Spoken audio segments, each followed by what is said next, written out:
Good afternoon, everybody. Can everybody hear me? Yes. Yes. Great. Yeah. I'm just looking down the present list.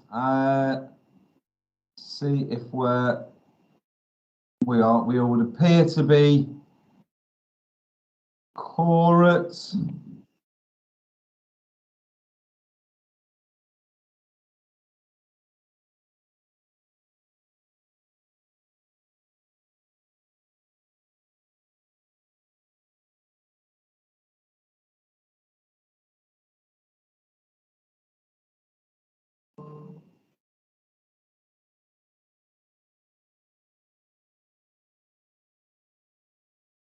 We got James with us. Not yet by the looks of it. I think he said he was rushing to get back, so he should be with us any minute if he's not already. Thanks, man. Is everybody okay if we just wait for a moment or two before James arrives? He's here. There we go. Hi, James. Welcome. Right. In that case, I think we've got everybody that we are anticipating. So, good afternoon, everybody, and welcome to School Forum. We have a couple of new visitors. I'm just take that. Moira, are you okay? Can you use your reactions to say whether you can hear us? Can you hear us if your camera isn't working? Yeah, brilliant. So I'm looking at, we have two observers from the local authority, from the council. So you're more than welcome. And if you've got any questions, please feel free to put your hands up to ask any questions. I remind everybody that this is a public meeting, so we can communicate either through the chat box or by putting your hand up to signal that you want to ask a question. And for your information, this is being recorded. Okay. Thank you, John. I acknowledge that this is being live broadcast also. Okay, in which case, if we're ready, if we can refer to the agenda. So, as I say, you're welcome. If we can start by having a look at the minutes of the meeting held on the 17th of January, and we'll go through those a section at a time. Any issues with the attendance? No issues with the attendance. Thank you. Attendance. Apologies. We've got two apologies. We've got Mr. Goodwin, Simon Goodwin, and Mark Bellamy. Okay. Thank you very much, Robin. So sorry, that was for this meeting. I should have asked for apologies. I do apologise for that. If we can now go to the minutes of the previous meeting. So this is item 2. Everything okay with the attendance of that meeting? Anything on item 2, 3, 4? Anything from item 4?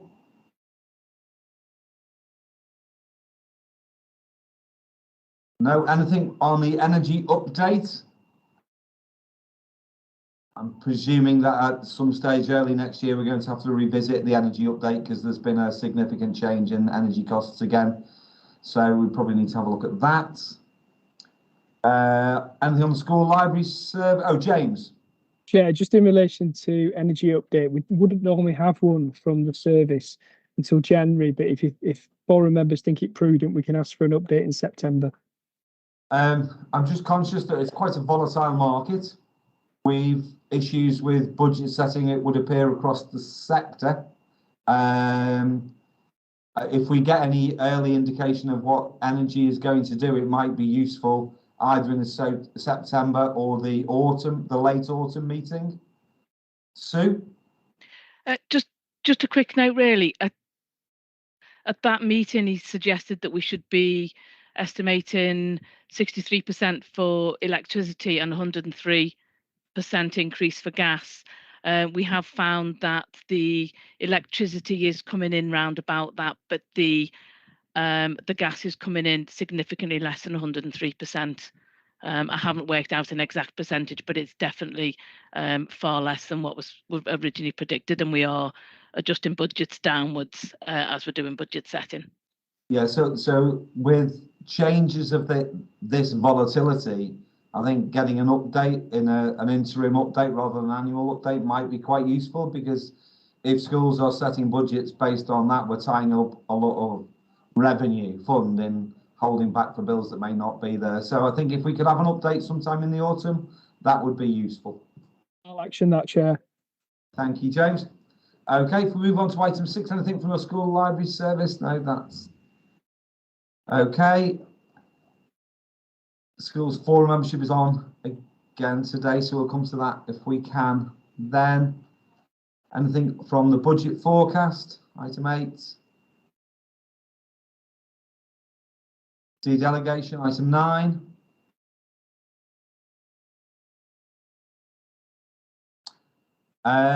James, oh sorry, Sean, you've got your hand up there. Yeah, just on item 9, I think on resolutions 2, 4 and 5, they all say the same value, £347,000 for primary, secondary and special schools. I'm not sure that's right. I think that might be the value for the primary, but not secondary or special. They are the values as a combined contribution from the system. I think from my recollection, the bit that we needed an update from last forum was that the special school reps wanted to go away and have a discussion with special school head teachers, to which they did. And we did receive confirmation via email that they were satisfied with the 23,000. So I think it's just need to make their amendments that I can pick up with the ZACO, if that's okay. Yeah, no, it's just the actual minutes for the ESG delegation. I think the total in total was 500,000. So I think it's just the secondary and special school may need to just update in the current minutes.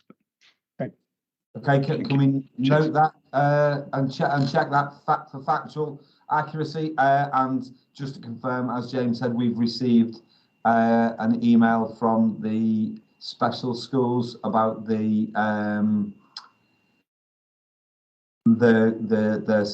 grant, the school improvement monitoring brokerage grant.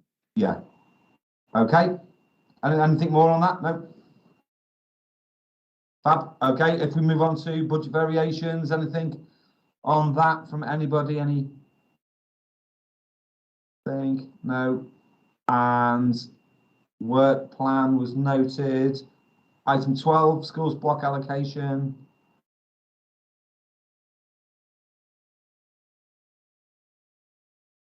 Option A, okay.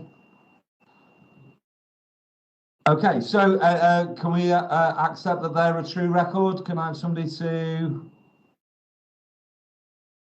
indicate that they agree that that's a true record? Please, so we adopt the minutes? Yeah, thank you. I've got Sean and Lisa. Thank you for that. Okay, so if we can move now to agenda item 4, which is Trish Lewis. Okay, Trish? Good evening, everybody. I'll share my screen and talk you quickly through Wirral Virtual Schools financial report. I'm hoping that screen is shared now. Yeah, it is. Go right to the top. Excuse me if I do get interrupted. I'm working from home and there are a couple of dogs sitting here who are waiting to go out. So this is LACE's LAP Pupil Premium financial year 2023 to 2024. No, it is. It's for the current financial year we're in now. Wirral Virtual School is made up of 10 people now, or 10 and a bit. We've got a growing team that has recently included a data analyst on a part-time basis, which is really helpful in allowing us to understand all our information relating to not just looked after but child protection children in need and any children open to social care. This sheet is telling you how the team is made up. My role is a statutory role. And there is different funding streams that come in to support a lot of these roles here. A lot of them are grant funded. The role of the virtual school has been extended twice recently, one for responsibilities for previously looked after children and another for children open to social care. So those grants have allowed us to increase capacity in the team to enable us to provide support to schools and social care across the authority and beyond. There's a high cost to the team, as you can see, but it does come from different places. There's not a high council cost to the team. The main form of income is Pupil Premium Plus. And I'm sorry if I'm being patronising to everybody, but Pupil Premium Plus is an additional funding stream that comes from the government to enable children who are looked after to close the education gap that so frequently exists because of trauma and neglect in early life. Pupil Premium Plus comes for every looked after child who's been in care. Now, if Andrew's here, I think it's March to March, isn't it, James? The 903s, I think it's March to March. They have to have been in care for 12 months or any day during that year. The current amount for this financial year per child is £2,530. £2,100 of that goes directly into school based on what they evidence in a personal education plan. £430 of that we hold centrally in the virtual school because it allows us to provide support when it's absolutely necessary. And this is usually in the form of some additional and urgent support when the children are struggling. So this shows you how it's made up. £2,500 per child, £430 for the virtual school and £2,100 to the schools. And we send it in 2 instalments. £1,050 in the autumn term when they produce the first PEP. In the spring term, the team go out and they see how that's being used. Is it effective? If it's not, they'll ask the schools to change and use it for something that's more beneficial. If they are, they can guarantee that £1,050 coming in the summer term, which we're doing now. It's been referred to as payment by results, but it's not really. It just gives us an avenue to hold schools to account and make sure they're spending that directly in support of the educational outcomes of each child. That shows you the total allocations there. Amounts to £1.5 million going to schools and £250,000 staying with the virtual school. We do use part of that for a deputy because of the increase in the role of the virtual head for previously looked after and children open to social care. It does impact quite considerably on the time that we're spending. So having that additionality there in the form of a deputy has really strengthened the capacity in the team. She's also an ex-assistant head of a large secondary school in Liverpool, so it closes a gap there because I'm primary. This is the funding distributed to schools. Now, in the spring term, you don't usually pay any out, but if any children come into care in that term, we do. But we'll do a new to care PEP and they'll get money there. So the report on the next page will show you just how much of that money has been used, that money going to school to support the children in school and where it's used. And if you notice, the top box is TA support. That's usually how schools are using it to provide some additionality to make sure the children are supported to access the education they need to. The other growing category there is SEMH, and that is post-pandemic. And I can talk more about that in a minute because I'm involved in an emotional health and wellbeing project, but we're really seeing a lot of change there for particular cohorts of children or little children, preschool, and as Lisa will tell you, definitely girls in year 9, 10, they're really struggling with anxiety just now. So there's a breakdown there of how it was used by schools in the spring term. We get a report like this every term to show how the money is being used. Table 2 identifies what we do with the top sliced element. So this is the money that we retain. There were 629 children last financial year. We don't know till December what that number looks like, but as soon as we know, we can readjust that funding that we get. And I work with Andrew and ASSA to make sure we do that. So it costs us £84,000 for Sarah, who's the deputy, and for 2 days of somebody else. We use a heck of a lot of money, and it does seem a lot. We've had to go up to tender to provide us with emergency teacher support, TA support and tuition for our children.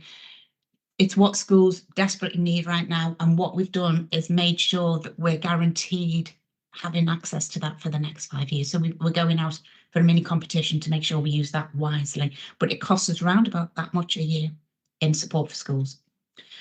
We do commission places in alternative provision. We sometimes jointly fund them with schools. We sometimes have to fund them ourselves. If they go out of borough, they're not on school roll. So we tend to use a fair chunk of the money there, £50,000 for alternative provision. That is going to increase, I think, as more and more provisions become registered. So we're going to have to keep an eye on that. We do use an attendance tool called Looked After attendance collection tool. It enables us to provide an additional line of support to make sure that the most vulnerable children are safeguarded. We do provide 3 days of training. It's compulsory training. I think we go over and above in Wirral. I think it's 3 half days officially, but we tend to go for 3 days. We're thinking if we get people out of school, let's keep them. And we tie them up, make sure they stay. But that costs us £7,500. We've saved an awful lot of money recently because of the data analyst. We used to pay for every child in and out of borough to make sure all the attendance data was in one place, but we don't have to now. Dave extracts it from Capita and dovetails it with Looked After Call, so it's all in one place. So Dave has actually saved us a lot of money, but please don't tell James that. We do also, because a lot of our children go through the EACP application, the shortage of educational psychologists means drift and delay, and we can't have that for our children. So we went out and we found a couple of EPs who could work for us on a commission basis. So if we've got a looked after child in Wirral schools or beyond actually that are in need of an EP report to support their education healthcare plan, we'll jump in and do that. We've found it's really successful because we are reducing the number of children who are waiting for an education healthcare plan, and it also increases the capacity for the SEND team. So it's a double-edged sword. We also commission this company here, and for schools that have used them so far, they're having real good effect. They use a really unusual support mechanism for children who are struggling to regulate behaviour. And what we've found so far is schools are really appreciating that. So we've put some money aside to make sure that we can continue that. But if you look here, there's a big concern. Based on what we get in, we're currently overspending in this area, and that's for 2 reasons. Due to the increase in children struggling with anxiety and the need for alternative education places. But we are aware of that, and we have made changes to how we're commissioning and how we're using our money, and really we're just tightening our belts as we're going forward to make sure we're aware of a possible underspend there and we mitigate against it. James? Made that clear to Schools Forum members that overspend, if needed for this year, will be met by education reserves in the council. It's not coming from DSG. Sorry, Trish. Yeah, it's okay. There are other streams of funding that do come in. The government put in post-COVID recovery premium funding. It was difficult to utilise initially, as school colleagues will say, because there was a shortage of tutors available. And in the last financial year, we had to be slightly creative how we use that because the advice changed term to term. Both that and school-led tutoring, the advice was changing on a regular basis. But going forward for this year, we've put in the PEPs a section for schools to claim this, and we encourage them to utilise every piece of funding that they've got. So in the PEP for each looked after child now, there's a section of, are you applying for recovery funding? What are you going to use it for? Just so we can evidence where it's been. And we've also made sure that Power BI is able to run reports to be able to evidence how that's been utilised. School-led tuition, or National Tutoring Programme it's called now, is another funding stream that comes in quite high amounts there. If you look at the virtual school, again, it's difficult to use. It funds 60% of the £18 unit cost for an hour's tuition, which equates to £12.50. However, we have sent concrete examples out to how schools can utilise this funding in small group tuition with one teacher to be able to utilise it. The take-up, again, hasn't been remarkable because schools have their own NTP that's coming in as well, and they're utilising that in that way. So it's difficult then because our looked after children are usually included in those small groups.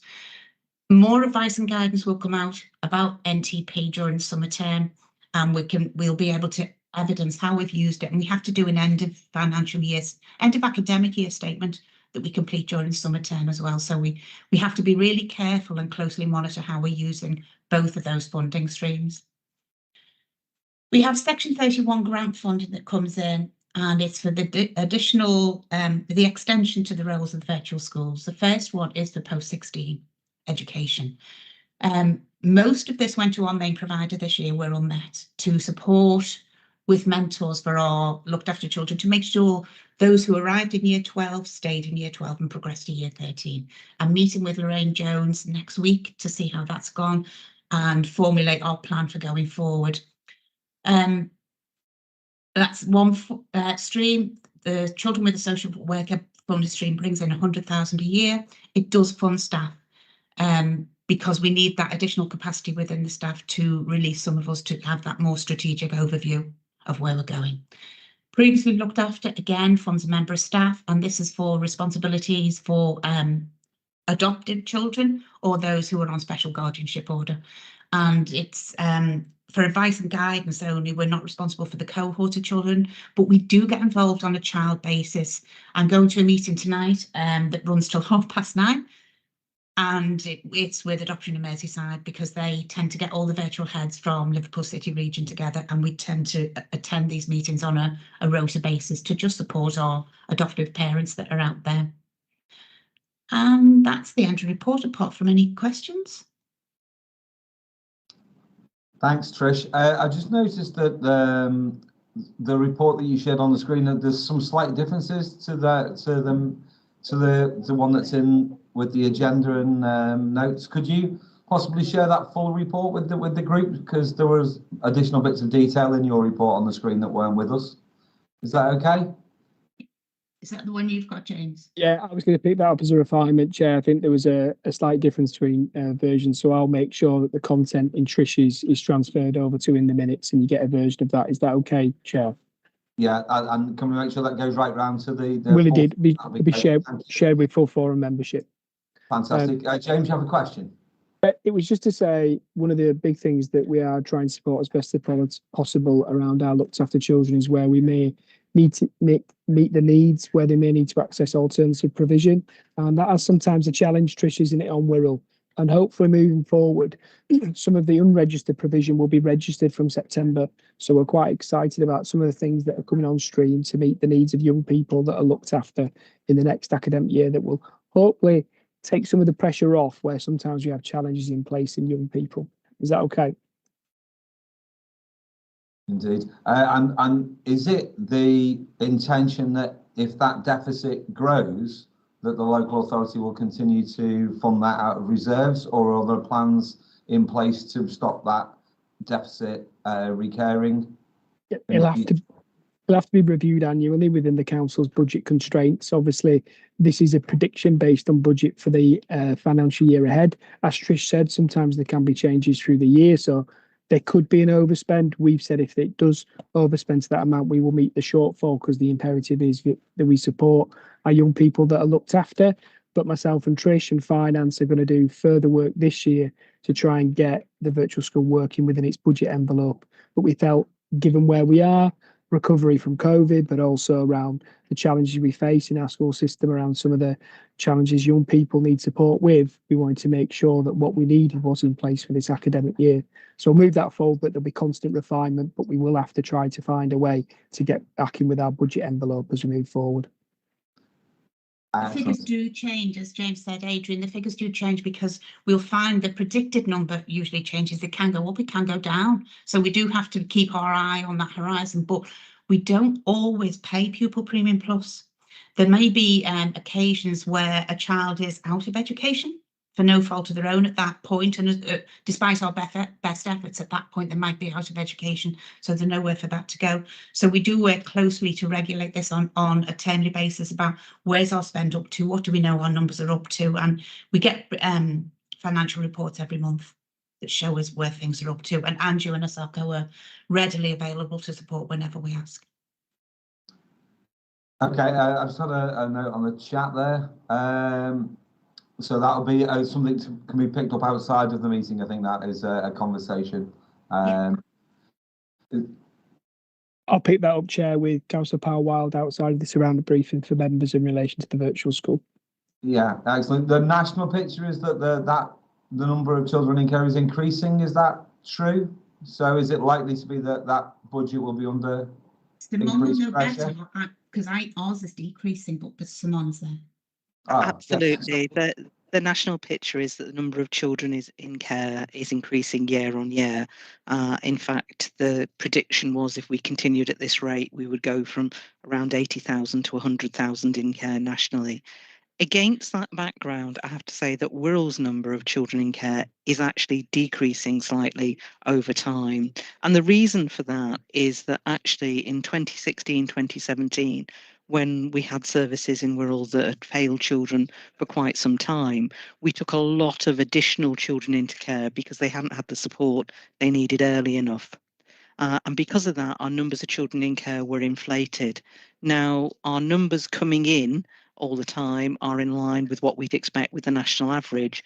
And as those additional children go out, our numbers are coming down. But as I say, it looks as though we're significantly bucking the national trend, but it's around those additional children. And it's also around a lot of hard work we've been doing around early help services to try and support our children earlier when there is a risk of them coming in to care. So at the moment, it's balanced, but we do keep an eye on it all the time, particularly with the pressures on families. Okay, it's a mixed news there, isn't it? But it's good that we're booking the national trend. Okay, any more questions for Trish on that? Excellent. Trish, thank you very much for that report. Very informative, and thank you for sharing Can I those just links. ask whether I go or stay at this point? I'm not sure. The normal etiquette is that once you've presented, you may leave. Okay, Thank you. I'll bid you all a good night. Thank you. Thank you. Could you stop sharing your screen as well so we Yeah. can? That would be great. Bye. Lovely. Thank you very much, Trish. Okay, if we move now on to item 5, which is the home and continuing education system, and this is Julie. Julie, welcome. Well, thank you. Thanks for having me, everyone. I hope everyone's managing to stay cool. It's certainly a scorcher out there. Today is just an update from the Home and Continuing Education Services. There's no financial changes to note, so it's just a hello and a quick descriptor of where things are at for us. We're still very busy meeting families and children whose lives have been affected. The pathways have been affected by the pandemic, and numbers remain high.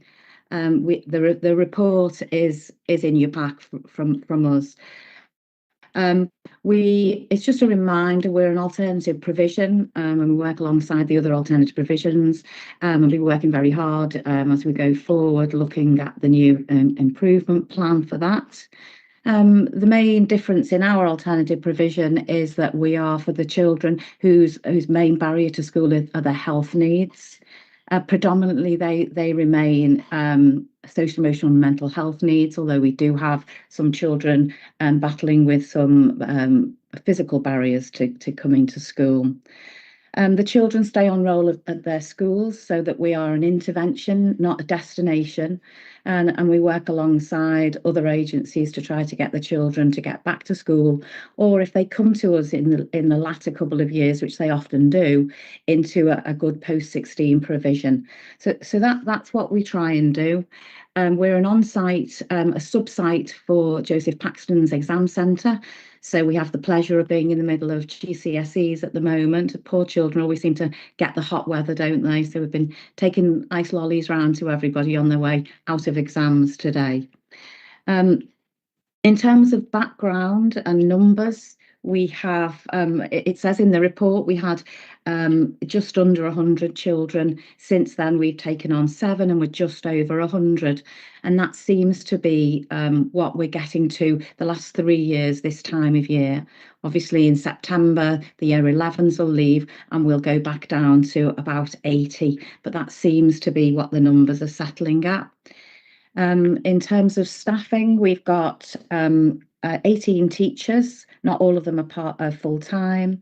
We've got 2 learning mentors, and having the learning mentors has allowed us to have more children come in and have out of their homes and having lessons at Pilgrim Street, which we find is a much better way of making sure that they don't get too isolated in the homes and giving the families an opportunity really to have a normal school day where we can. So we have 2 learning mentors and a higher level teaching assistant.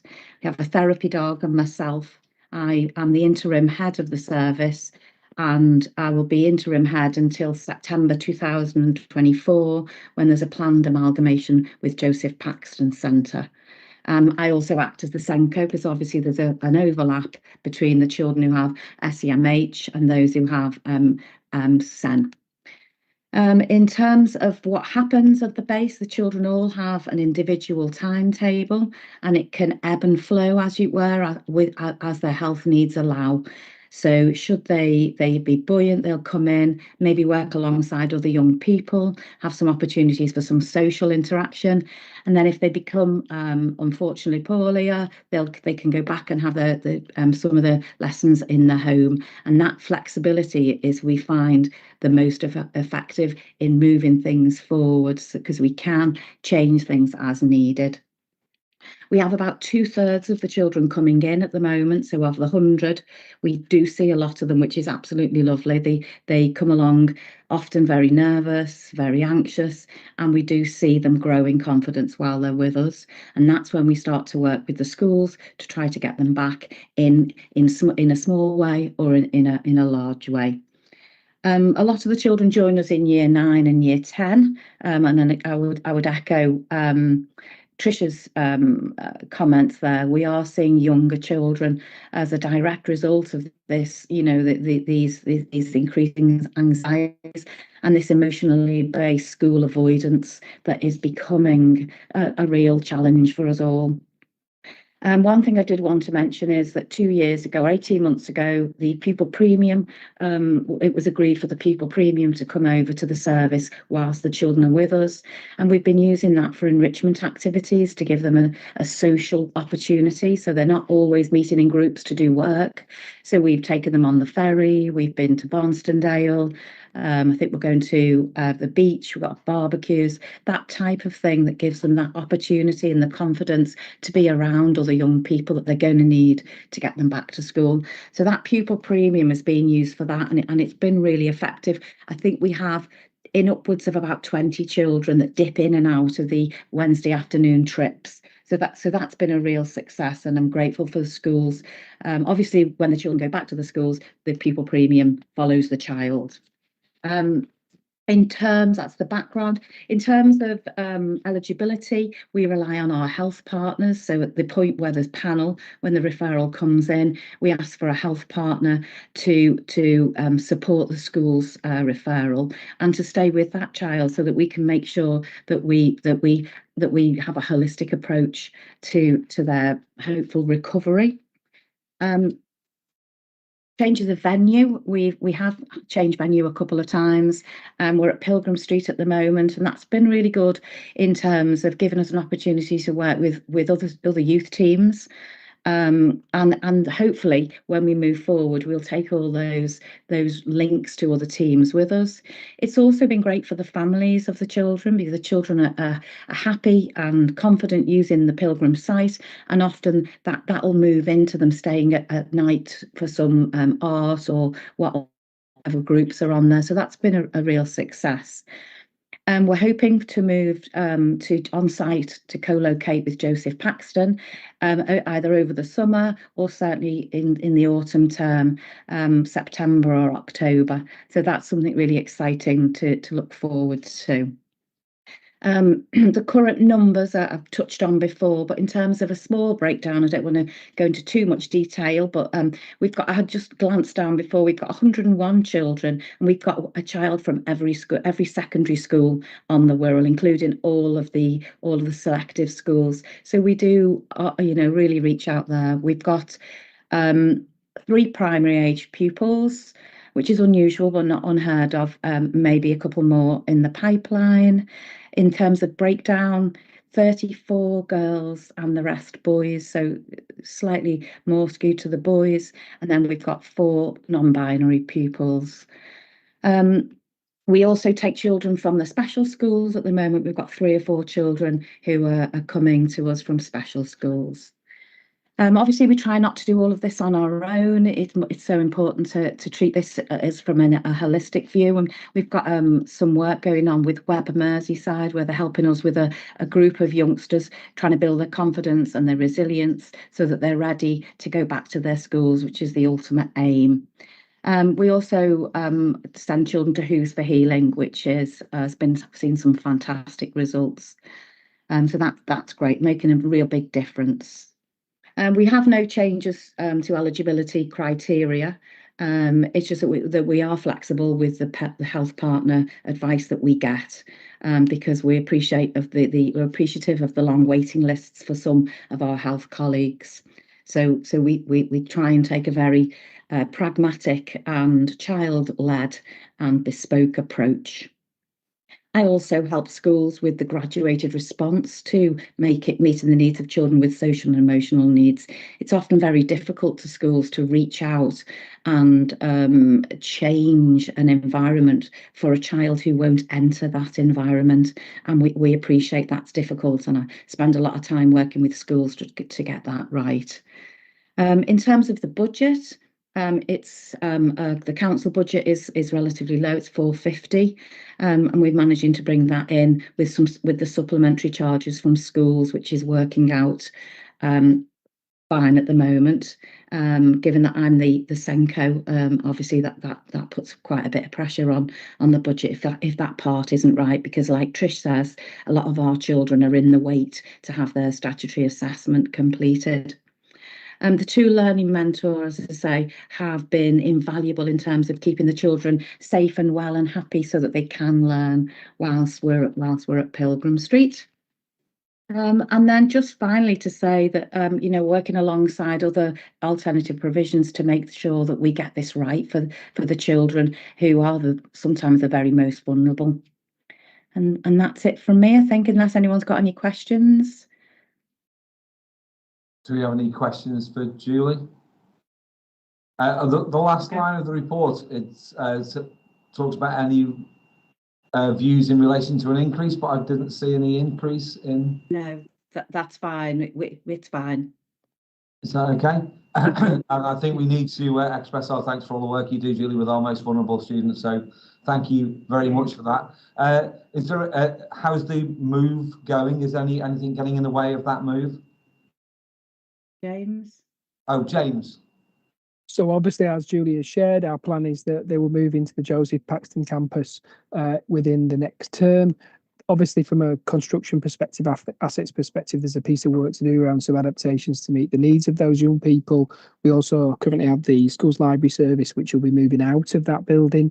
So there's a bit of a sequencing to do. So our plan is, to the best of our ability, within the first half term of autumn term, but we've got contingency in place. And myself and Julie are working with Paul Caldwell from the asset team with backups if needed. But we'll keep everyone fully informed when there's that full move over. And obviously working with Phil Arrowsmith, the head teacher of the hospital school, is closely working with us on this, so that there's that real open conversation around how it's developing moving forward.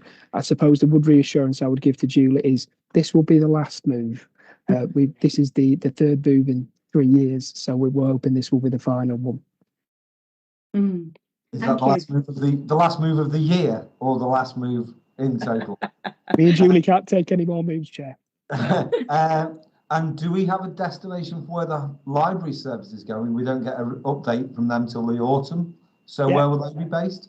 We're just working through that. We had a few different options, and we're just in the process of finalising that. So, but I'm happy to share an update with Forum once I've spoken to the asset team. Is that okay? Brilliant. Thank you for that, James. Okay, Julie, thank you so much for that report. Bye, everybody. Thank you. Bye-bye. Bye. If we can move on then now to item number 6, which is the early years working group update, which is James. Sarah's going to present. Oh, Sarah, sorry. Hi, Apologies. Good evening. That's okay. Hi, Hi.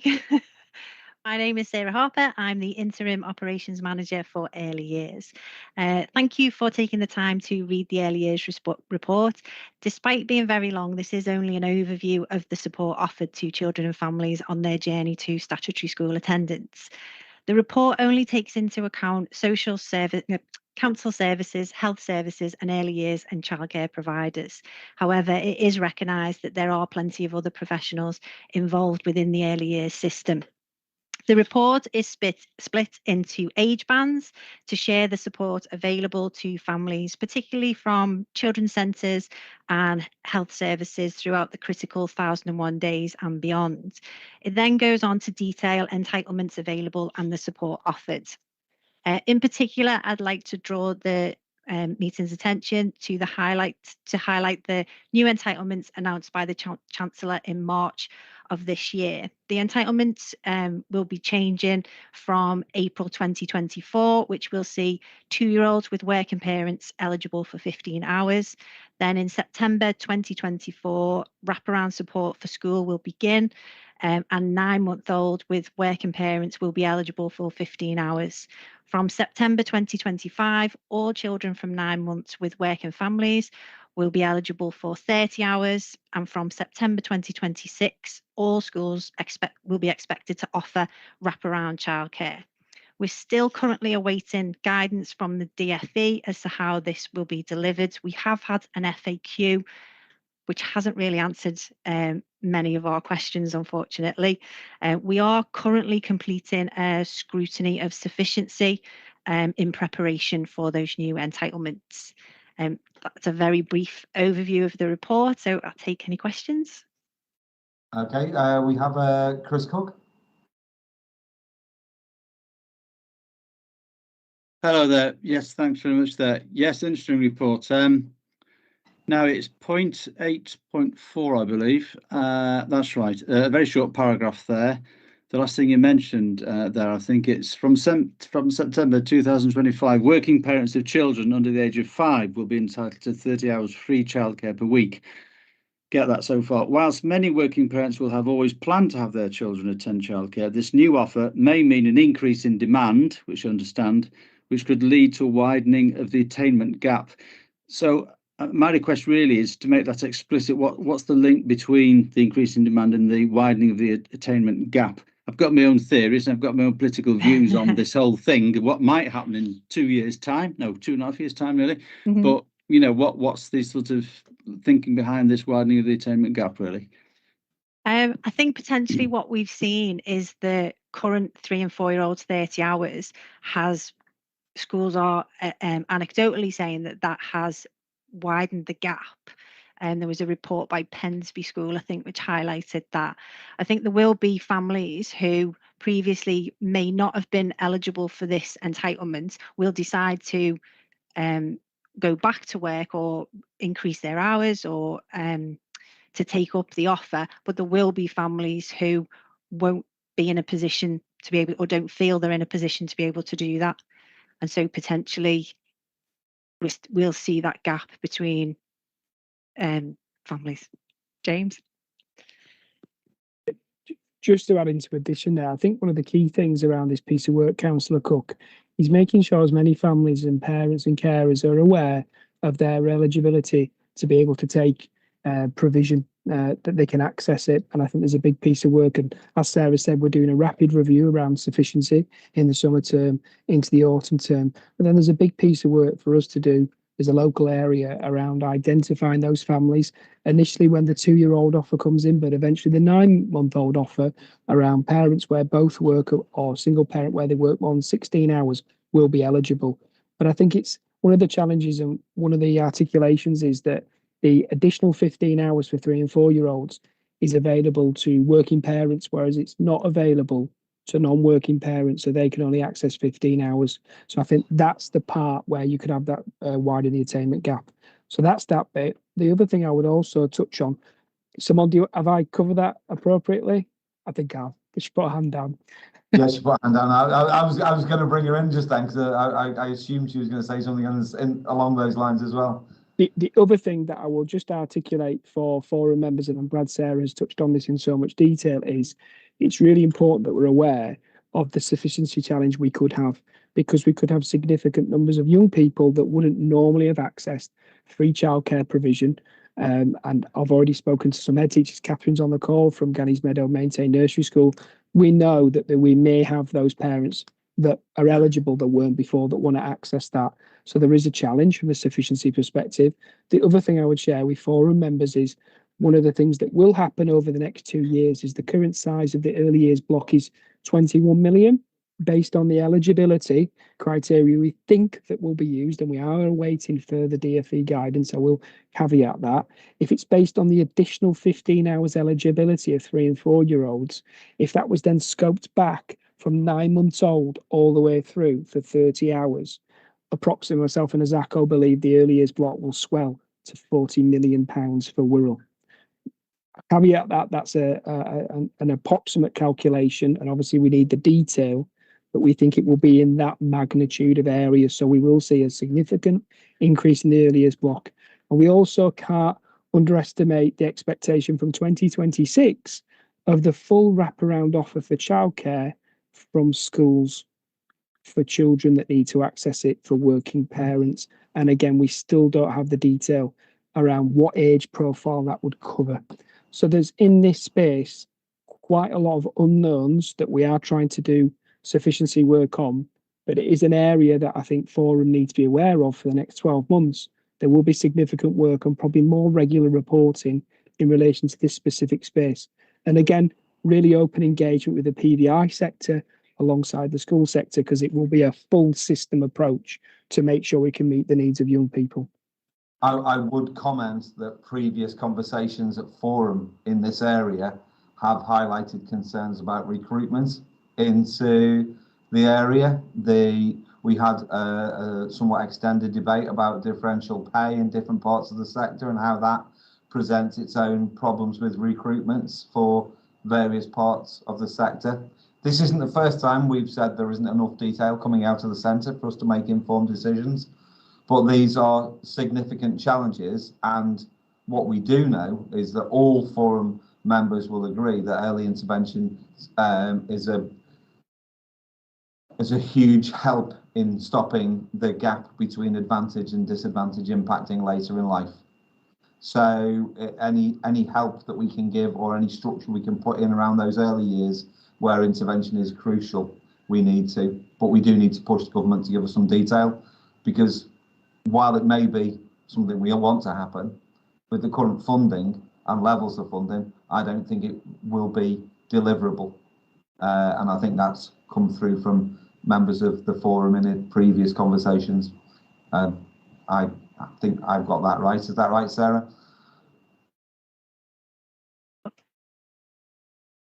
Yes, I'd agree with that. I think the sector definitely feel that the funding is not enough to cover what they provide, and they're currently waiting what the rates will be for the younger children. James? Just to touch on it as well, it's in the report that one of the things PVI shared with us at our early years working group was, because of the staffing challenges, they're having to put artificial caps on the number of young people they can take. So where they may have a nursery of 70 places, they're having to cap at 40 or 50 places because they don't have the staff to be able to deliver that offer. So where we may have sufficiency, unless we have the staff, we can't have that many children attending these settings. So it is a challenging space, but we'll make sure we do the work. I hope that addressed your question as well, Councillor Cook. Well, I was going to say thank you, Sarah, James and Chair, for your combined effort and explain that in great detail. That's great. Thanks a lot. It remains a real challenge. I think that the early years sector remains a real challenge. Sarah, thank you very much for that report. Any more questions for Sarah before we move on? Brilliant. Thank you so much for that. Okay, the next item on the agenda is a verbal report on high needs. Is that from James? It is from me. It's just to give an update to Forum members. We met as a high needs working group to just give an update. The main item on the agenda was in relation to the delivering better value piece of work that's taking place. We will touch on this in budget outturn and also budget for the year ahead, but it's really important that Forum members know that the local area will be working with the DfE alongside SIPFA and Newton Europe to do a deep dive into the high needs block. Obviously, you'll be aware with the finance reports that have been shared with you, we have an approximate overspend in our high needs block, our DSG of £4.7 million. Most of that is attributed to the high needs block. That's based on the demand that's coming through the system, that's increased through the number of EHCPs and the demand, the needs of children within Wirral. And because of that, the DFE have asked for us to take part in a deep dive review. The Delivering Better Value review by Newton Europe and SIPFA will take approximately 6 months. So we're just in the process of sharing the data for 5 years of EHCPs with them to do that analysis. There'll be 3 different sections that take place, modules 1, 2, and 3. Initially, it will be looking at the data and the finance. Then it'll be looking at different options available to us and how we can operate to fit within our budget envelope. And then the final phase is around the Wirral local area, putting together a programme and plan around how we fit within our high needs block to deliver what's needed for Wirral's young children in relation to SEND. This will be a significant piece of work. I shared that with the high needs working group. It will take significant resource across children's services, data, finance and project support within the council. But we feel it is the right thing to do to try to get back into that even budget position, but also to share with us some of the ideas that we might not have thought about in the approach that we take about meeting the needs of young people across our mainstream sector, our resource provision, special schools, and where we articulate the use of out of borough. So it will be a significant piece of work. We spent a good section of time for the high needs working group members on Schools Forum, going through what that would look like. And we will be sharing further updates with Schools Forum. There'll be opportunity for head teacher colleagues, wider governor colleagues and the education system to see what that work looks like. And most importantly, when the final report is produced, it will be shared with Schools Forum at the earliest opportunities to articulate what has been found from the Delivering Better Value. It'll also be shared at Children's Committee, with obviously from an education perspective, that links into from a council structures point of view. So that was the main discussion point from a high needs working group. If there's anything I've missed, Chair, happy to cover it. And also I'll turn to Simon to see if I've summarised appropriately the Delivering Better Value, because it is quite a significant piece of work and it's important that Schools Forum are aware of it. Thank you, James. Absolutely, you have. I think the only other thing that I would add is that we are in tranche 3, which means a number of other authorities in tranche 1 or 2 have gone before. So not only are we hoping to our own work, we're hoping to learn from the best practice that's come out of tranche 1 and tranche 2. And we know that there has been some really good practice models that have been suggested so far. I think some of the concerns initially about this piece of work were around whether or not it was just a cost-saving exercise. But what we've seen so far does look as though it's really focused on what the best needs for children and young people are right across the system and how we achieve that. And as a result of that, achieve best value. And thank you for that. My only comment would be that the 6 months brings us really tight for budget setting for the next financial year. We've got 2 crucial forum meetings, one on the 21st of November this year, which I think we probably miss with that 6-month deadline, which means we are going to be making some, if there are budget changes in January, which is quite short notice for significant changes. So it's something that I think just we need to be aware of at Forum and keep, if we can get as much update as we can as we go forward. The November meeting's usually crucial for budget setting. James?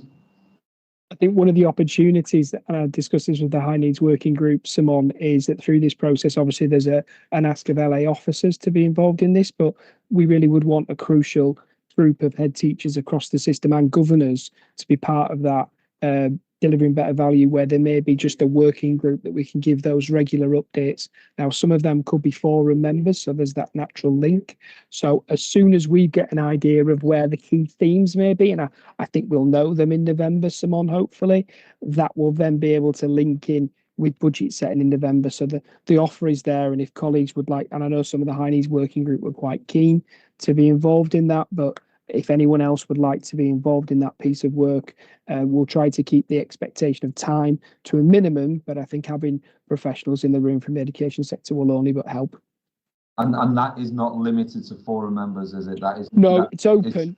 I just think it might be helpful to have that cross-fertilisation, that there's some forum members and some non-forum members, but it's open to everyone with the education system. Yeah, if changes in the air, it's best to get those messages out early, because some of those decisions are not done well if they're done in a hurry and can be quite expensive. So let's just keep our eye on that. Any more questions from High Needs? No, brilliant. Okay, thanks everybody. If we can then move on to the fairly brief item 8, which is the forum membership. Whose is that? That's item? me, Chair. Oh, And thank you. This is a regular report presented to forum. The first table shows the split of membership by groups of when the terms of office are due to expire. There are several vacancies at the moment for academies, and there's also a vacancy for the 16 to 19 representative, but we're currently trying to follow this up.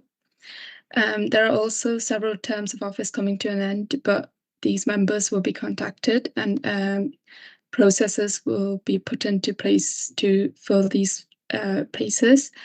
And the table at the bottom of the report shows the detail. There are 3 new members since the last schools forum. They are John Lawrence, Paula Waring, and Emma Johnson. There are also a few membership changes following the January 2023 census. So the maintained schools membership reduced to 8, and secondary school membership increased to 2. And so the recommendation is to monitor the membership split closely as schools continue to convert to academies. That's all. Thank you.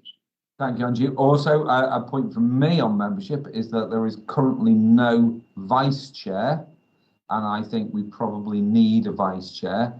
And for some of the newer members, given that we've had COVID in recent times, there hasn't been much training or opportunity to discuss training for forum members. Is it our intention to move back to face-to-face meetings in the new academic year? I think there was some movement in that direction. James? Yeah, moving forward, all schools forum meetings in the next academic year, the intention is they'll take place at Birkenhead Town Hall. So there's a change now to the location due to the decision that Wallasey Town Hall is closed for the current municipal year due to regeneration work that's taking place. So that from September, they'll be in Birkenhead Town Hall. And then in relation to training, as a local authority, more than happy to offer a training session with new forum members or any other forum members that like a refresh around structures and systems that take place in relation to that. So if we can, when we come on, I know this is membership, but when we come on to the work plan, if people feel that they would like to have a training session, maybe directly before the next meeting in the autumn term, we could organise that for maybe a 45-minute training session as we run into the meeting for all new members or any more experienced members who fancy a refresher, if that's something we need to do. But if we can go out to our various representative groups and see if we can try and recruit some more members so that we become full again, that would be great. Yes, we'll do. Thank you, Angie. Thank you very much. If we move on then, any more questions on that? Now, if we can move on to item 9, which is the budget update report. Asaka. Yes, thank you, Chair. Can I share the screen, please? Is that okay? Yes, please. Yeah.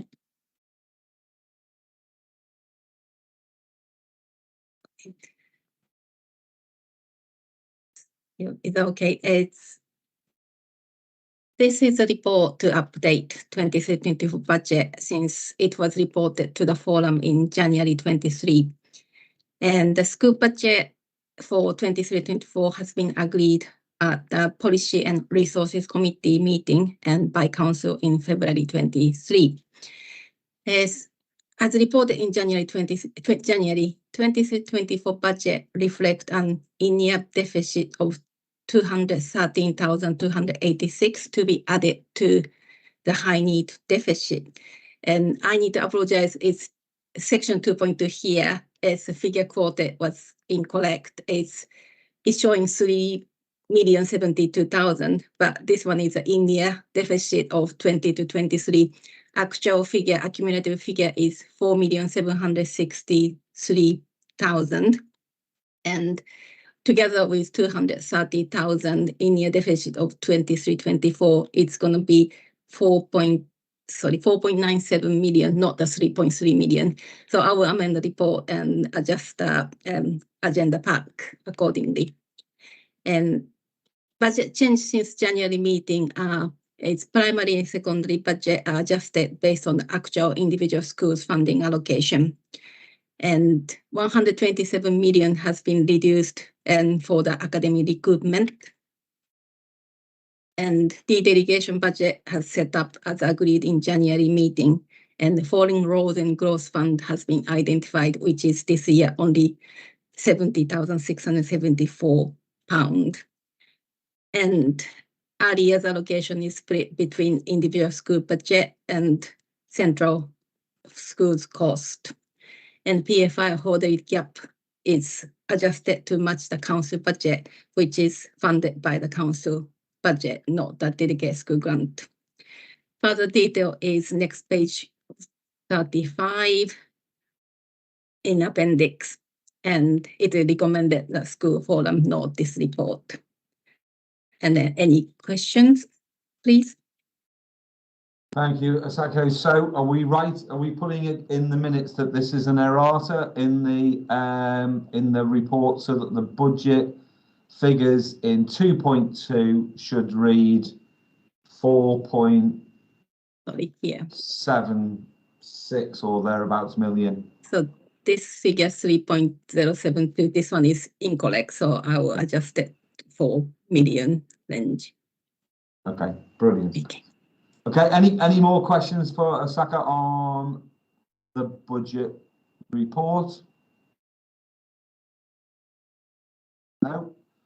Okay, thank you, Asaka. If we can move then on to number 10, which is also your report. So if we can move on to that would be great. Thank you.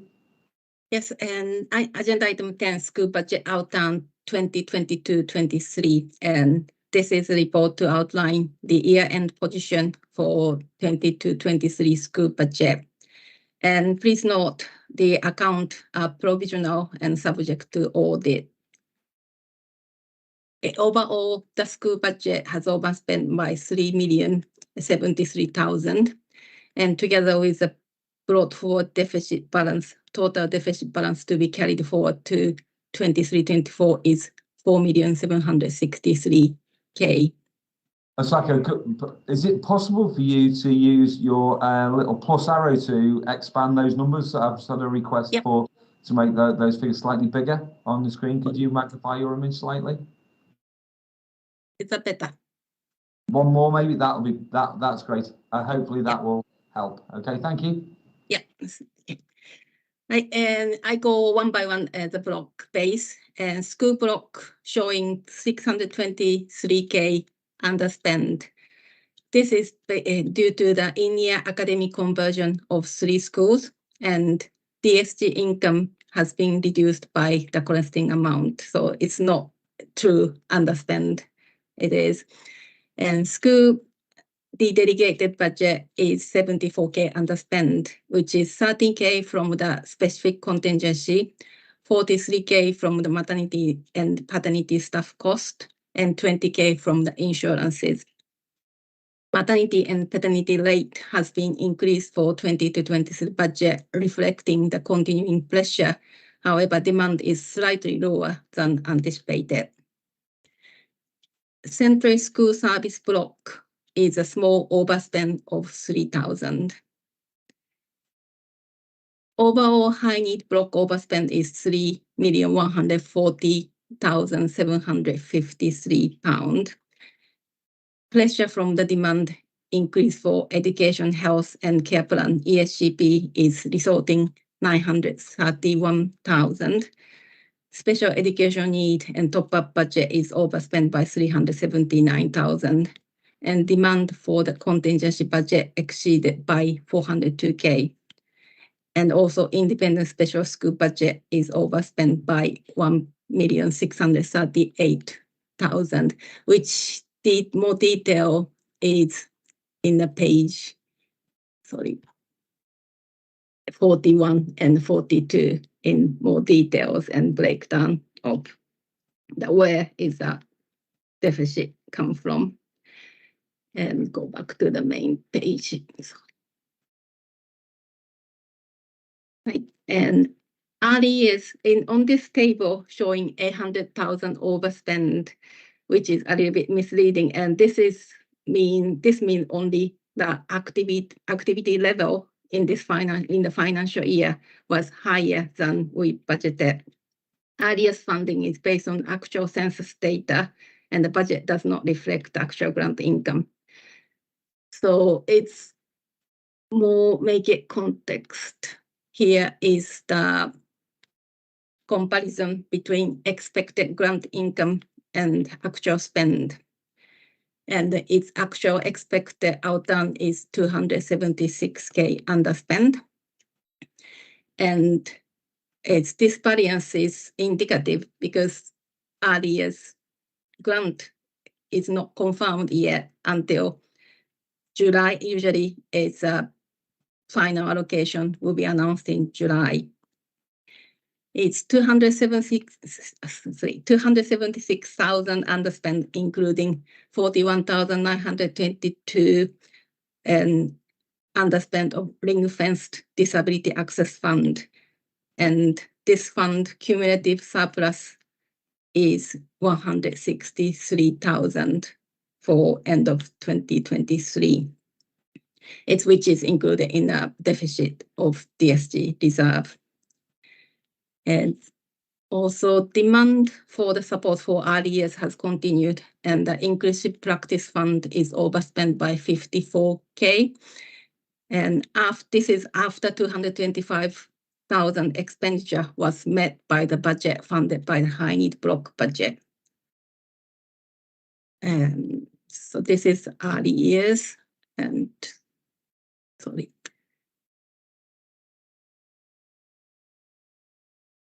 And the last one is school block DSG grant income.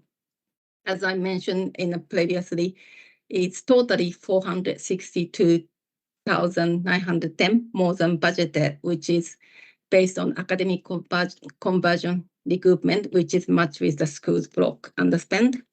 And early years adjustment slightly more than early years overspend, and small amount of high need recoupment, which is 463,000 favorable position.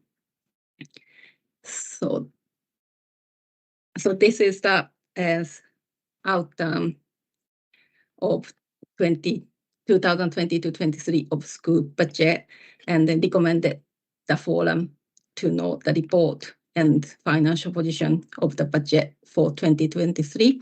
And also note 162,531 ring-fenced disability access fund in the reserve.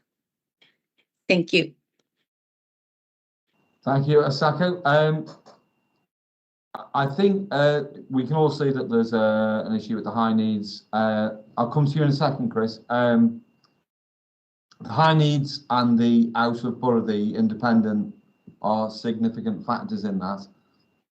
My understanding is that they are key foci in the best value, improving value survey that the DFE will be working with us on over the next 6 months. So while they are worrying figures, I wonder whether there's anything that Forum can contribute that won't be contributing in that. Chris, can I just pick that up with James before I come back to you? James? Yeah, I agree, Chair. This will be picked up by the Delivering Better Value. So all those key benchmarks will be picked up and looked at other neighbours that have been through Delivering Better Value already. And as Simone articulated, we're in tranche 3. So there's a significant number, circa 60 local authorities that have already been through that. So we will be able to be benchmarked really against where they're spending money and how they've been recommended to get back within their budget envelope. you are correct. Demand has increased, and also the out of borough spend has increased as well. And they're two of the key areas. But that will be picked up, and part of the action plan that's developed will be about where you've got those key overspends, how you bring those back down into a controllable amount so you can fit within your budget envelope, which I think for the high needs block next year, for example, is increasing to circa £60 million. So we have got an increase coming, but we've still got an increase in demand, and that's not going away. So it's about how we fit in that budget envelope. And I think that's why it's important that as many members as possible, as forum and non-forum, are as part of that DBV, so they can see the early sights of what the recommendations would be. Yeah, it is concerning that so much of that deficit is in that high needs block. Sorry, Chris. Yes. I mean, looking at that table of various items, the early years block 5.1. Of course, most of those figures, when it comes to the grant and the actual spend, and whether it's adverse or it's favourable, are within a reasonable sort of margin of, whatever it is, 1 to 5%. And then you get the Disability Access Fund, which is a massive underspend. And then it goes on 5.3, I think it is actually. It talks about that underspend of 41.9 thousand, mainly due to slippage in spending plans. Now, somebody looking at that from the outside would say that's a rather sort of weak explanation for why, slippage is a term that's used. You often feel when perhaps somebody hasn't really prioritised something, give much thought to it, and I don't know. I mean, the disabled community might look at that and think that's a bit, shows authorities have been a bit, or schools have been a bit remiss in not spending that money, given inflation and everything else. So, I mean, is there can you expand on what slippage really meant and why it happened, I suppose? That's a fair question, Chris. That I think that we've had difficulty spending that fund in the past. That's why the cumulative picture is over 100,000. Who wants to take that? James Asako?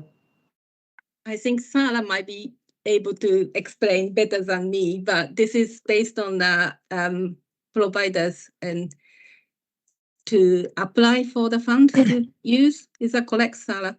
Okay. Yeah, Sarah, sorry, Sarah, I didn't see your hand. That's okay. You can only receive DAF if you are in receipt of disability living allowance, and we're reliant on parents filling in the forms to get DLA. And whilst we promote it as much as we can, parents with children under 3 aren't accessing that fund as much as they potentially could be. So we're promoting it as much as possible, both DLA and DAF, but the take up is lower than what we're provided funding for. So this is impossible to spend if people don't apply for it. So if people don't apply, we can't spend it. Is that where we're at, Sarah? Yeah, basically. We have. Sorry, Sarah, carry on. I was just going to say we have used the funding previously to support settings to make themselves more inclusive because we weren't using the funding. We've not looked at that since, but that's potentially something we could use the funding for. Yep. I was going to share that comment. We are going to look at how it can be used as efficiently as possible because, like Sarah articulated, it is down to what form is filled in. It's quite restricted, Councillor Cook, actually, how you can use DAF. That it's quite clear articulation. It can only be used in a certain way, whereas other funds, there's some freedom in how it's used and how we articulate that based on need. Whereas this one's you have to have the disability living allowance to access the DAF. Well, thanks for the explanations there. Yeah, we should make sure that we explore every opportunity to remove as many barriers for those children as possible. But I'm sure we are doing that. Any more questions on the Outturn report? In which case, thank you very much, Sasako. If we can now move on. Oh, sorry, yes. Who's got the hand up? Nobody. Did somebody interrupt there? Did somebody ask? Sasako said thank you. Oh, okay. Maybe I'm on this big speaker thing. It's not great at pointing out Sam. So thank you very much. Okay, if we move on then to item 11, which is the school balances update, which is Sue. I'm just going to share screen so you can see the tables.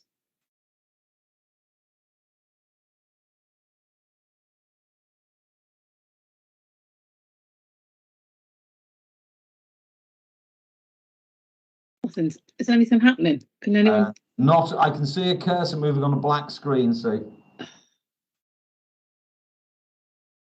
The machine's been as slow as me today. It'd be easy if I shared it, Sue, so you could talk to it. Yeah, it's mainly the tables, James. It's just not letting me. No, it's stuck.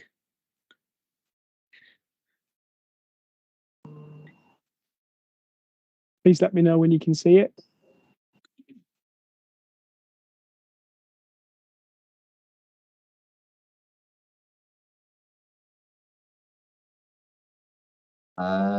This isn't proving very. Yeah, there we go. Oh, we go. We're on. Okay, that's great. Ready when you are, Sue. Right, okay. So for those that don't know me, I'm Sue Ashley. I'm the Traded Services Manager for the Financial Support Service.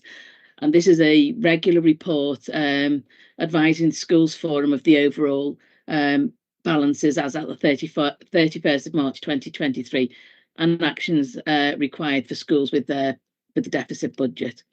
So table 1 shows the balances for March 22 and that they've been adjusted for 3 academy conversions who converted during the 22-23 financial year. And therefore, this reduces last year's balances so that we've got a comparison between last year and this year. And what that shows is that So just hold on a moment. Can whoever's sharing their screen enlarge their screen so we can see those figures more clearly? Just a couple of clicks on your positive. Enlarge it. Just a request there.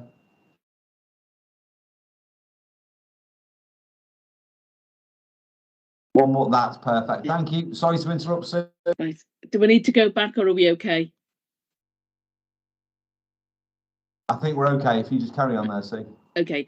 So the balances at the end of the financial year, March 23, are reducing from 16 million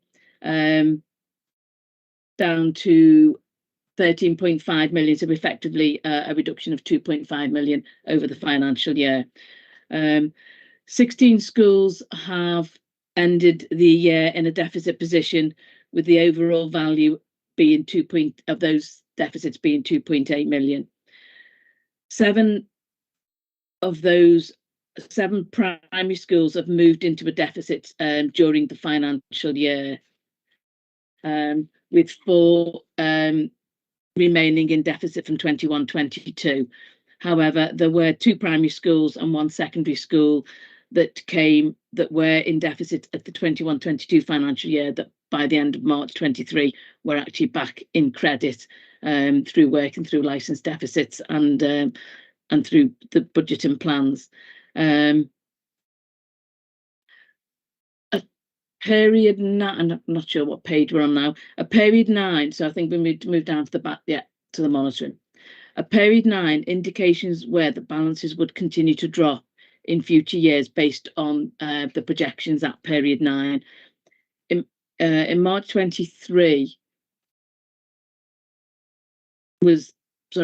the final balances, the actuals, were 1.9 million better than anticipated at period 9. So that's where we've got the 11.6 and the actual balances were 13.5. So whenever we're projecting, we tend to project, it tends to be more negative. So they do actually balances tend to be better than expected. The position for the next 2 years will be clear after the budget setting process, which is currently underway. Preparing and monitoring budgets have been tricky over the last 12 months and during the budget setting process, just due to the changes and the utility costs, trying to establish, exact costs. Adrian was talking about that earlier. Pay awards not being finalised or being finalised towards the end of the financial year. The LMS team and the local authority will continue to work with schools to support difficult budgets. We've got a list of sort of like actions that we follow through and keep on top of to ensure that the schools have got support when they are working through deficit budgets. And we'll continue to work with schools who have licensed deficit plans and notices of concern to try and get those schools back into balance as soon as we can. And the reports for noting. Thank you for that, Sue. So the summary is that the surplus is shrinking. Yes, but saying that the surplus, the 16, it was 16.3, but when the 3 academy conversions have been taken off, the 16 million, that was one of the highest balances that we've ever had. So the fact that they've reduced isn't, you know, we might expect it, because 16.3 million was the highest balance that I'm aware of in the whole 21 years I've been in the role. But it's shrinking now, and that was it's shrinking now. Yes, that's because people couldn't spend money during COVID. It increased. That's when it increased. Yeah, increased because there was quite a lot of savings over COVID. Yeah. Okay, I've got a number of questions then. So if we can start with Sean. Chair, thanks, Sue. Just a quick one. I know you said the obviously the further forward projections are, the less accurate they're going to be, and you apply a lot of sort of skepticism and caution in your forecasts, but obviously the trend, you know, so I don't think anyone believes it would be 12 million in deficit by the end of 2025, I think it was, but there's a clear trend there that balances are reducing.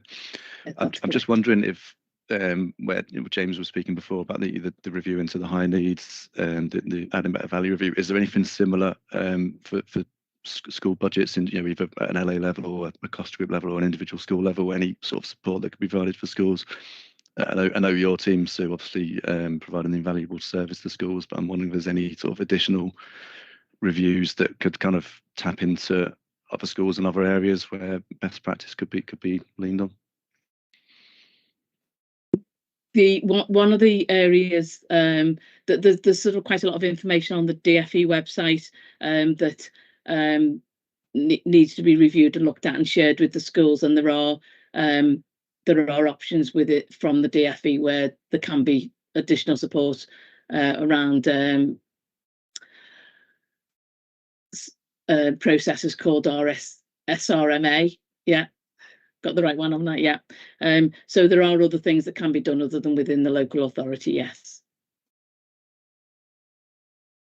Right, we've got a few other hands there. Yeah, I'll go through this. Can I ask, Sue? Although the picture changes, I think we would rather have an accurate forecasting picture than one that ended up with a more beneficial process. Is there an issue with our ability to forecast accurately, or are we just a victim of poor information coming out from the centre? I think at the moment it's quite a lot around poor information coming out of the centre, or not, you know, issues around what you're building in for pay awards and utilities and things like that. It does make it a lot harder at budget monitoring, but also schools tend to be a bit more, they tend to be a bit more cautious about what they are and they're not going to spend. And then at the end of the year, when they haven't spent something, then that's when the balances can increase more than we were expecting, or there were funds that have arrived that we didn't know they were getting. So it is about working together to try and make them as tight as possible. Yeah, absolutely. There is a real danger in making really negative assumptions, isn't there? Because then people cut staff, and children don't get the service that they're entitled to. I agree with that, but it's about trying to find that happy medium between something that's too negative and something that's too positive, because we have had the other situations where we've been a bit more positive, and then something's happened in school. I've had to make big decisions because of the opposite way around. So it is just trying to find that happy medium, and it's probably been one of the most difficult budget monitorings at period 9 and budget settings that I've sort of been through over the last few years. Absolutely, but there isn't. I'm not advocating any sort of profligacy. I'm just thinking a bit more ability to react at a faster level. So I'm going to bring, so we've got a number of people with their hands up. So Sue, Councillor Sue Powell-Wild. Thank you. Thank you very much. Adrian, you asked my question. Hi, Sue. Thank you very much for that.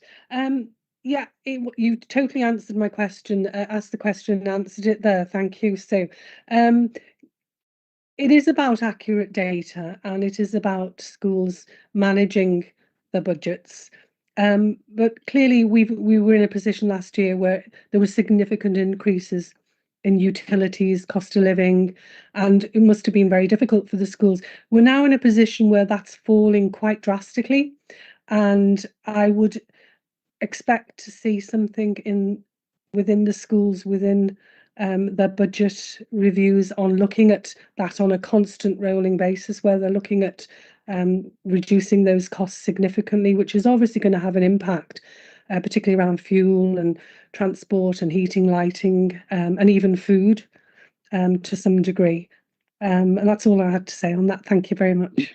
At the moment, all of those costs are still going up, yeah, but just not as much.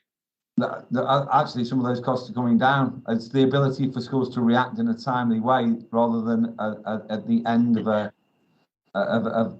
financial year that I think the queries around. The likes of the utility costs, though, that's a contract that's brought in, and compared to last year to this year, those costs will have risen. They're not, because of the way the contract is purchased. I don't think that they will go down until till April 24. Mm-hmm. We do need to keep an eye on those. Yeah. Yeah, absolutely need to keep an eye on it. It has never been. Sorry, Adrian, I didn't catch that then. No, absolutely, we keep an eye on it. It's never been more challenging. So we've got a number of other people. So Simone. Thank you, Chair. I mean, I would like to start just by saying, and I think people be aware, we've had a quite a large positive school balance overall for a number of years. But this year has been, and the last year have been, more challenging than ever on schools' budgets. I think we've got a much clearer understanding of what's happening in schools where there's a school deficit, because we're working very closely with those schools, doing that piece of work about how to bring them back in. But alongside that, we also see some schools with very large positive balances as well. And I don't think we understand as well as we should do what is going on in those schools, what's appropriate, what we need to do in order to make sure that those schools are managing as proactively as perhaps some of the schools that are in deficit. I'm also concerned at the moment that, you know, we're in a position where a number of schools are either being pushed towards academisation or academising. And I think as a local authority, we need to be much clearer about our thinking about what happens to schools' budgets. We understand when there's a forced academisation where that takes us, but when schools are choosing to academise or it isn't forced, you know, again, we need a much clearer statement or position about what happens to either the negative or the positive budget at that stage. So I think there's quite a big piece of work that we need to do to bring back to the next schools forum around this whole picture of school balances and what the best way of managing it going forward as a whole system. Because the last thing that I want to do ever is to see a school in a large deficit and children, young people not getting the services they need. But also, I would be equally upset if a school was in a huge positive, academised, and that money left Wirral into a multi-academy trust and wasn't spent for the benefit of children in Wirral. So I do think we need to understand a little bit more about what's going on out there and how we support schools and the whole system to balance the budget well. I absolutely applaud that comment. I think the money that comes in for Wirral children is to be spent on Wirral children at the point of delivery. So I think some investigation of why such large balances are there. And it's also at a time when we are facing a joint union action about the funding that is coming into schools nationally. If you look at the cumulative balance we've got of 14.5 million, it's hard to argue that we're not getting enough money into the system. But I know many of us are struggling. So there is an extended conversation, I think, that is heading our way about those balances. James. Thanks, Chair. Just a couple of points to cover there. Sue did touch on this. The question was around schools in a deficit position where there's further work that can be done. It is called an SRMA. It is, the best description is a deep dive into the finances of school, that you get an extremely detailed report that articulates options that are open to you to bring you back into your budget envelope and what the approach could be in relation to staffing, resources, and it's linked to a curriculum-driven model. So there is that available to schools. In relation to supporting schools with that live data and finance information and that opportunity to model. This has actually come through to me through a different route, Chair, from Forum, through our primary heads consultation group, that's been shared from a cluster. And I have offered to meet with a head teacher and others from that cluster if they would like, around what that could look like, to get that feedback, to see what are the challenges that you're facing. Is there a different model we can use? So I've offered to meet with them. And then the final one, just on relation to the balances, which I think is really important, that we talked on the deficit position of a number of schools, but actually that deficit position is covering 2.8 million. So actually, when you're looking at the community balance where it's 13.5, if you took the 16 deficit schools out and left the remaining 79 in, you would have 15.2 million. 16.2 million. So it would be quite a significant balance if you remove the schools in deficit in the remaining 9 schools. Get my maths right, apologies. I was a maths teacher in a previous life. You obviously had a better calculator in those days. Yeah, there is a challenge there, and I think the principle should be that money is there for Wirral children and should be used for Wirral children. One of the things that you alluded to is the ability of schools to be nimble in a changing environment. I think that's something that came to me through the primary heads as well. So I appreciate you taking the time to speak to that associate. John. Hi, thanks. I think James has already just picked up on this. I represent Wallasey cluster and Wallasey heads. One of the things that's coming through in terms of all the head teachers within that cluster is the ability to track the budget in real time. So some of those schools are actually spending extra money on other pieces of software in order to be more resilient, as you say, more reactive to things. And I'm just wondering whether it's a forum issue, maybe to look at something going forward which makes schools all in Wirral a little bit more forensic, a little bit more accurate in their budget management, and whether or not that's something worth taking forward. I think James has touched on it there, but I do think it's kind of an important issue, and it was very strongly, I came with a very strong mission from that cluster in order to raise this at forum. James, are you going to respond to that? Yeah, just to come back. If I pushed you up the queue there, but I think that's a direct question to you, James. Thanks for that, John. And it was, I did get it through a different route, obviously through primary heads consultation feedback. So I've offered to meet with a head teacher from that cluster. I'm happy to meet with more head teachers from that cluster. But out of that scoping activity and discussion as to what the challenges are and what options are available, I'm happy then to take that to primary heads consultation group, but also bring that to schools forum so it can be a wider agenda item. But as it was raised with your cluster, and apologies for answering your question before you asked it, but I'm happy to pick that up with yourself and also that head teacher that I've offered to meet with, but also a wider audience as well. So completely understand where you're coming from, and we have to try and support schools to be as nimble and agile on a day-to-day basis to be able to manage their budget. So I completely get where you're coming from, and happy to have that dialogue outside the meeting, but also come back to schools forum so it is in the forum agenda. Yeah, I would say that if this is something that affects budget setting, and if it's something that we can have the family of schools using the same model, then we can work together to train people on budget monitoring. And I think that would be something that would come through forum if that's going to be an agreement for maintain schools to do something to work together as a piece of work. So if we can pick that up in the autumn term, that would be great. Is that okay with you, John? Does that answer your question? Yeah, great. Thank you. Thank you. Okay, brilliant. Okay, Lisa? Yes, thanks, Adrian.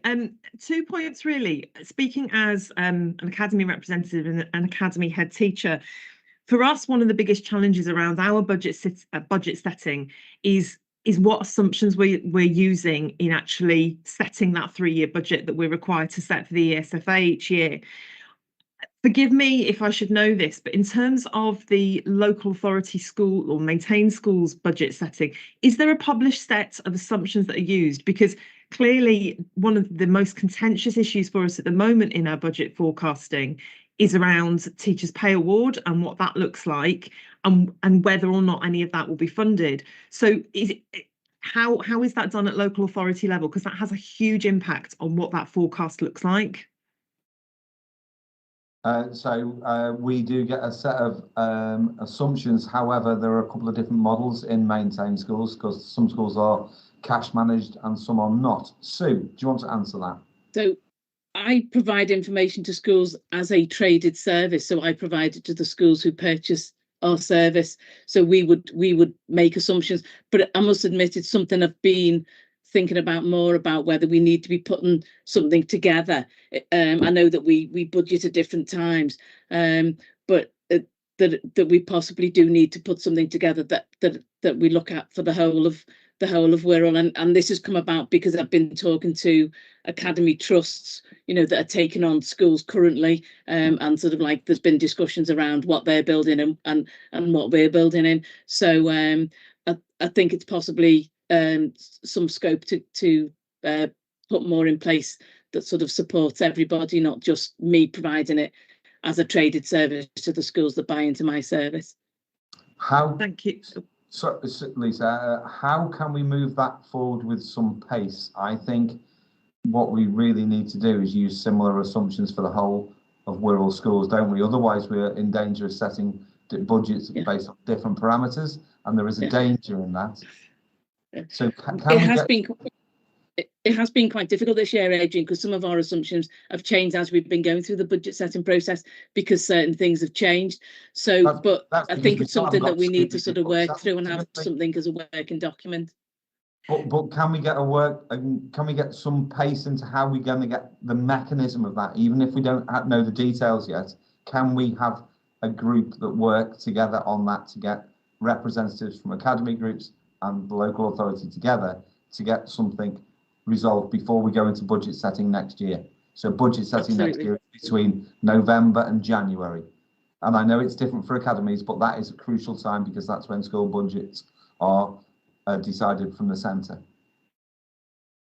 Sorry, can I just come back in? Because the second part of what I wanted to raise was, I'm aware that, again, academies all report directly to the SFA in terms of our 3-year budget forecast returns, and those are done, as you know, in a different time of year. So ours are done in the summer, so they've extended the deadline to August this year, but it's very much follows the academic year.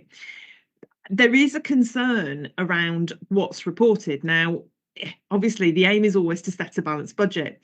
In terms of as an authority, do you report overall to the department what the cumulative forecast is? Because my worry is that earlier this year, when pay awards were being discussed, the government kind of came out with this incredible statement that they had found this headroom across schools nationally, and therefore, all schools could afford, or schools could generally afford, a 4% increase in teachers' pay. Now, I haven't spoken to another head teacher colleague who feels that they could afford that 4% increase without additional funding. So what we report centrally influences what is perceived in terms of schools being able to afford things like pay awards. And I'm not suggesting we can answer all of this now, but I think there's some work to be done on what goes back, because if it looks like we've got a favourable position of however many £1 million for our authority schools, every time a positive position is reported either authority or academy level, that's contributing to a picture that the government have that schools have spare money. So no one's going to be brave enough to report a negative position because we're always aiming to balance our budgets. But there's a real catch-22 here, I think, that's impacting what the government perceives schools can do going forwards.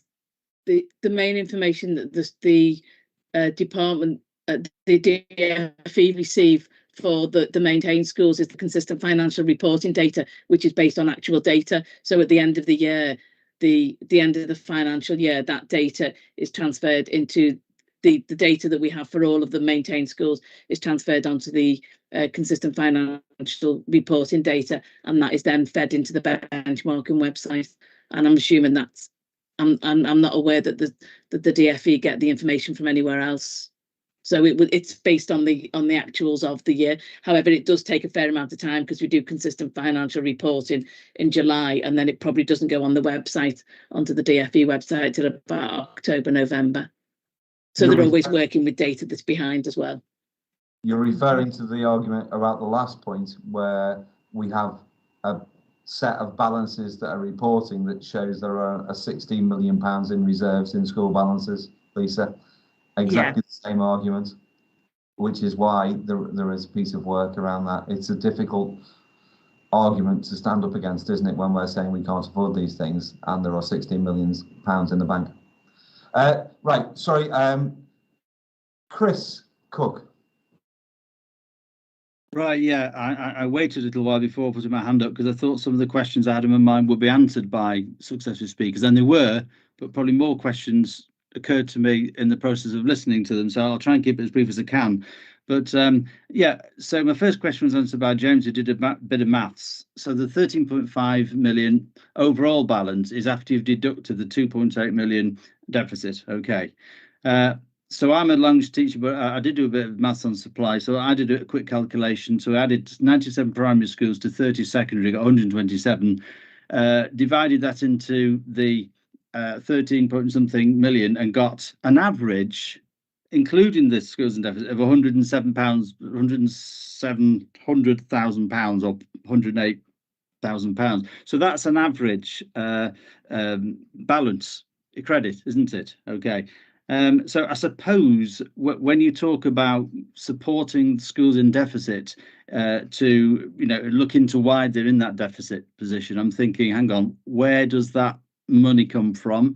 And is the same sort of a mirror image investigation going into those schools that have got a big positive balance? Because I think you suggested, Chair, possibly imply that there shouldn't be such a big balance because that money should be spent on education now before it all inflates away at 10% a year, So is a similar sort of investigation going on in those schools that have a very high balance? Why aren't you spending this money, sort of thing? And if so, what are the cost implications of running that investigation? And there's just one final thing I'd say, and this is just a comment, really. Again, Chair, you mentioned, and other people have mentioned, family of schools. If it was all one family, you might think, well, let's support the poor relation, and perhaps we could transfer, 15 to 20% of our big balance to the schools that are in deficit and even it out. And yes, we need to look at those schools who are in deficit so they don't make the same mistakes again, assuming they are mistakes. They may have been perhaps too badly served by the calculations that the dedicated schools grant were based on. There is that option too, is that possibility? So there's a few ideas there. If anybody would like to address any of those points that I've made. Cheers. Thanks for that, Chris. Yeah, I think we'll bring a few people in, but I think there are some recommendations, and I think that there is a recommendation that secondary schools shouldn't carry more than 5% of their income as a surplus in total, and I think it's 8% for primaries. I'm not too sure. James, do you want to answer some of those? So DFE guidance is 5% reserve for a secondary, 8% reserve for a primary. Just in relation to calculations, Councillor Cook, there's 125 schools on Wirral, of which 92 now are currently maintained by the local authority. The other are academies. So currently we've got a net surplus budget of 13.5 million. If you removed the schools in deficit, there would be 79 schools with a balance of 16.3 million. So that's the position of those 79. The other 16 are in deficit. The other 33 schools are academies on Wirral. So obviously academy budgets and reserves are not included in this report because they're separate. This is only for maintained schools. So as the report notes, we can do that work around DFE benchmarking to see where that goes. I think the other thing is just come back on Lisa's point. I think it's a really interesting one. I think from speaking to DFE colleagues, I think it's where they've looked at reserves within trusts. And I know where you might work on a yearly budget basis around what you receive, around whether that's appropriate. I think it's where they've looked at reserves And so obviously they've looked at academy trusts across the country as to whether they've got those reserves. That's what's been shared with us. I know some academy trusts are in different positions, just like maintained schools. But I think that's where it comes from. Not certain, but I think that's the way they've done it. Thanks, Chair. So, sorry, I was on mute then. Thanks. We do have Sean, another question. No, I put my hand down, Adrian, because my question was answered. Oh, excellent. Right, sorry, I'm out of Simone. I just again go back to what I originally said. I think we need a piece of work commissioning from Schools Forum to look at and understand more what the position is around the schools who have a surplus, as well as the schools that have a deficit balance, and what the options are in looking at that. Again, I don't think any of it's straightforward. I know that some of those reserves have been built up over time for lots of different reasons, so we do need to understand it. But I think based on that, if we bring something back to Schools Forums with some options, Schools Forum then could consider and think about what it wants to do to make sure that we're using that money in the most effective way. Absolutely, and there are a couple of questions in the chat box there, which are schools allowed to roll over the surplus? Technically, yes, as long as there's a plan around the spending. And they roll over a deficit as well. Don't forget, Adrian. Absolutely. So the surface rolls over and the deficit rolls over. Absolutely. And then the second question is, what happens when a school has 5 or more or 8% surplus? Well, at the moment, that is the question that we're having, because there hasn't been, in my recent memory, anything to do. Nothing's happened when schools have rolled over greater than that, because that has been left for schools to manage. But the situation has become increasingly difficult and challenging on a national level for education. So this is the time to have those sort of more challenging conversations. If there are plans for spending the money, it should be spent on the children who are in education when the money is given, I think, is the tenor of what we've done as a forum going forward. I've got a hand up there, John. Hi, thanks, Chair. It was just to respond to in terms of the planning going forward. Obviously, there's some falling role within Wirral, and I'm just wondering, has there been a piece of work done that kind of anticipates what the role will be? Because obviously that has an impact on budgets over the next year, 2 years, 3 years, 4 years, 5 years. I think that's a piece of work that's worth doing. I think James put his hand up straight away, so I think that there's an answer coming your way there. James? The work's already commenced, so we're in phase 2 of our pupil place planning. We started with Birkenhead in phase 1, which was seeing the biggest change in pupil numbers with all those schools. We've done Bromborough, Bebington, Eastham, Spittal. This year, we'll roll out into phase 3 and 4 and 5, which will cover Wallasey, Central Wirral, and eventually to West Wirral. And in the final year, we'll look at secondary schools, because that's when the change in pupil numbers will come into the secondary school system. So within the next 3 years, all schools will have had a pupil planning review that gives them an estimated population size for their school for the next 10 years. Thank you for that, James. John, do you want to come back on that? Or no, that's great, thanks. I just think it's quite useful for schools to kind of, before you go into that placement planning, to actually have a bit of an idea, so they can plan as well. So that only supports the local authority in terms of like going forward. Indeed, thank you, John. And thanks for that, James. Well, that was a detailed debate about schools' budgets, so thank you everybody for that. Has anybody got anything else? In which case we note that report. Thank you, Sue. We like a debate.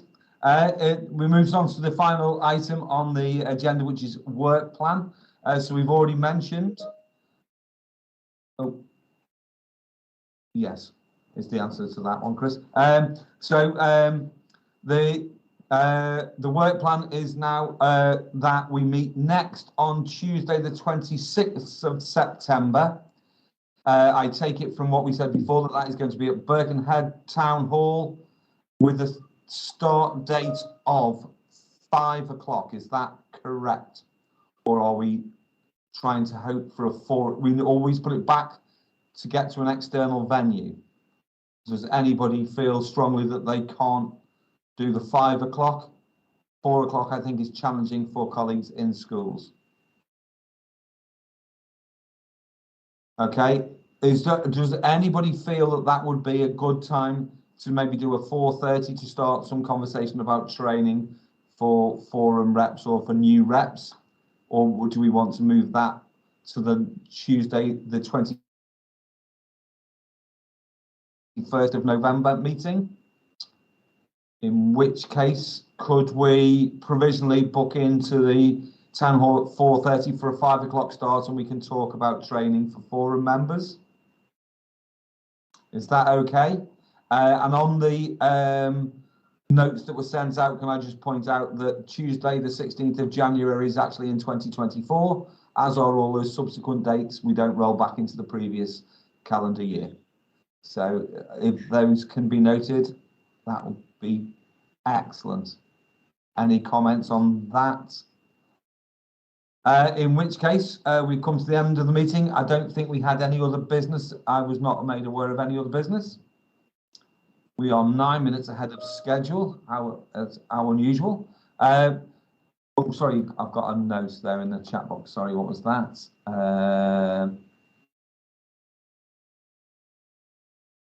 Oh, okay, we've got an addendum. Can we have a look at that? The attendance for the January meeting in the minutes of the meeting, and Emma and John were appeared. Can they be added onto that, please, Robin? Thank you. Yeah, that's fine. Brilliant. Thank you very much. In which case, thank you very much, everybody. I hope you have a lovely evening. Enjoy the sunshine. Take care. Bye-bye. Bye, everybody. See you later. Bye. Bye. Thanks, everyone. Bye. Thanks, everyone.